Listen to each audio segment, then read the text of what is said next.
Welcome to the YouTube channel Decreations Resources.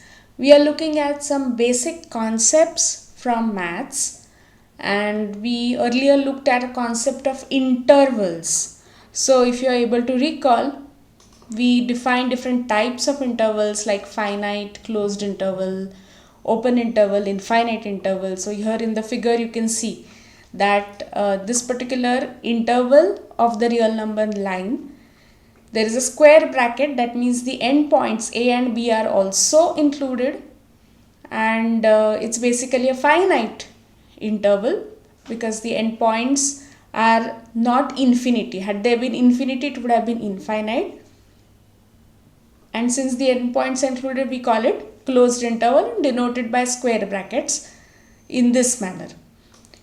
Now here you can see that this can be represented in this fashion also, where we say A is less than or equal to X, less than or equal to B.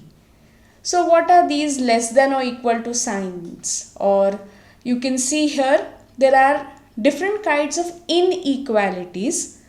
So basically it talks about relative size. So in science or in maths, if you just say someone is big or someone is small, that is not sufficient. You need to compare and say whether it's bigger than something or smaller than something. So you're comparing, there is a relative size or a relative value as well.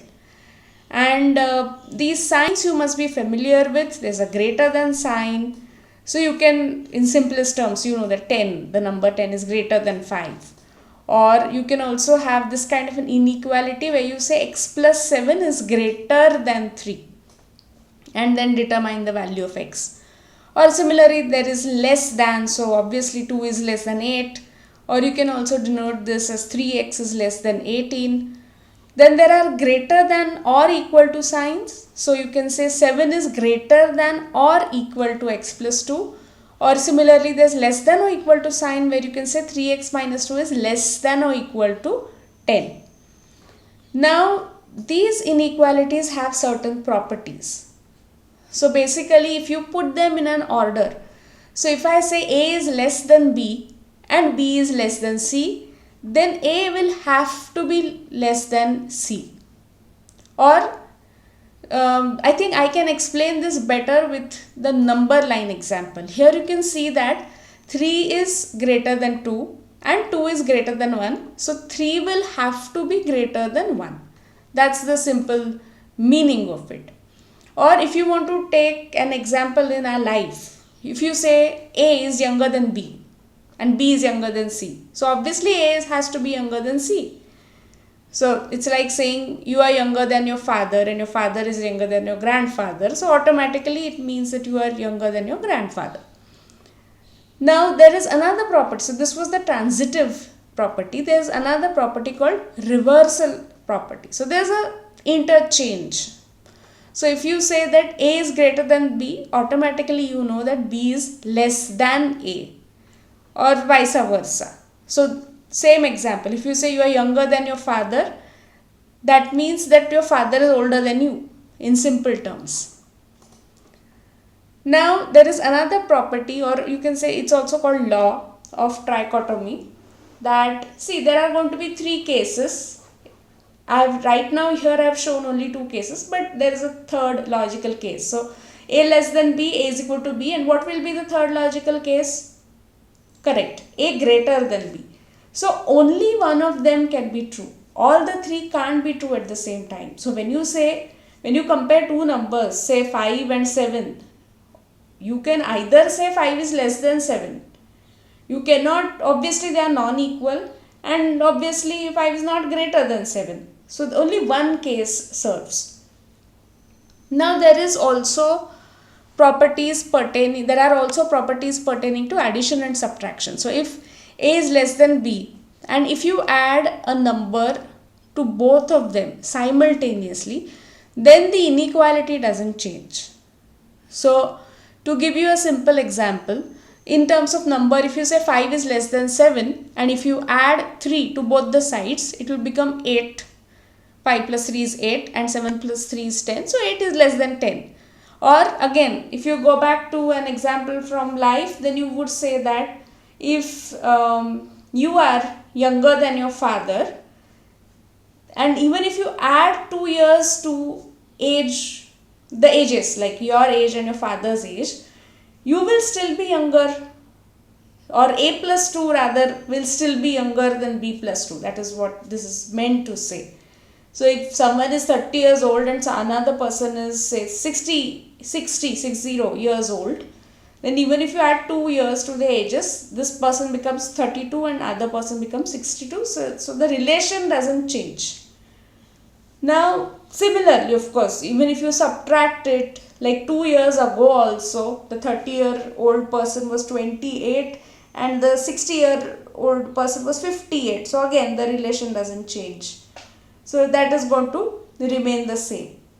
Now, in simple terms, if you want to sum it up, you can say that adding or subtracting the same value to both a and b is not going to change the inequality.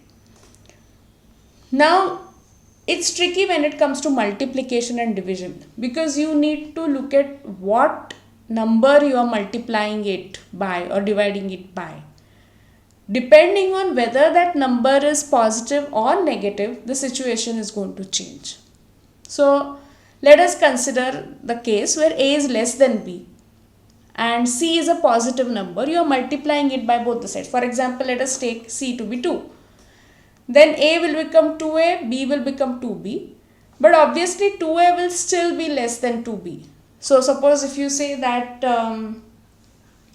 a has got 10 marks and b has got 20 marks, then even if they get double marks, a would get 20 marks and b would get 40 marks. So the inequality is not going to change. But this scenario differs when it comes to the multiplication by a negative number. So if c is negative, then it's going to change. So here it's easy to see it with a numerical example. Let's take c to be minus 2. And let's take the situation that 3 is less than 5. If you multiply it by minus 2, both these, then the left hand side will become minus 2 into 3, which is minus 6, while the right hand side will become minus 2 into 5, which is minus 10. And you know that minus 6 is greater than minus 10. If you have forgotten how, let me show it to you on the number line. See here. You can see that 3 will lie here and 5 will lie here, and we've seen that the number goes on increasing in the positive direction. When you look at it on the right side, the number goes on increasing. Now if you are multiplying both by negative numbers, 3 into minus 2 is going to become minus 6. So it will be here. While 5 into minus 2 will be minus 10, it will be somewhere here. So you know that obviously this particular number is less than this number.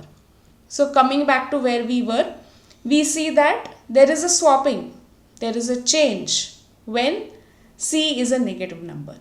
So these are some inequalities. So inequality is very useful when you are comparing something, as we have seen initially at the beginning, that if you are comparing it, then you need to use inequalities. And of course you can solve these inequalities. So for example, here you could see that x plus 7 is greater than 3.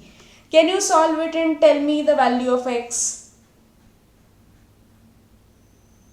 Yes, there is a way to do it. So when you say x plus 7 is greater than 3, that means if you are solving it, you will take 7 on the other side, and when it goes on the other side, its sign changes.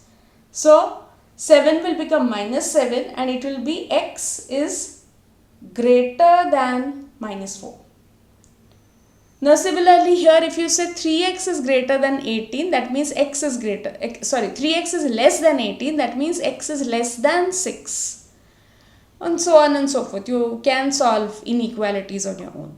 So this is about the concepts of inequalities and their properties like transitive property, reversal property, law of trichotomy, addition and subtraction, and multiplication and division. So make sure you revise these concepts well. Thank you.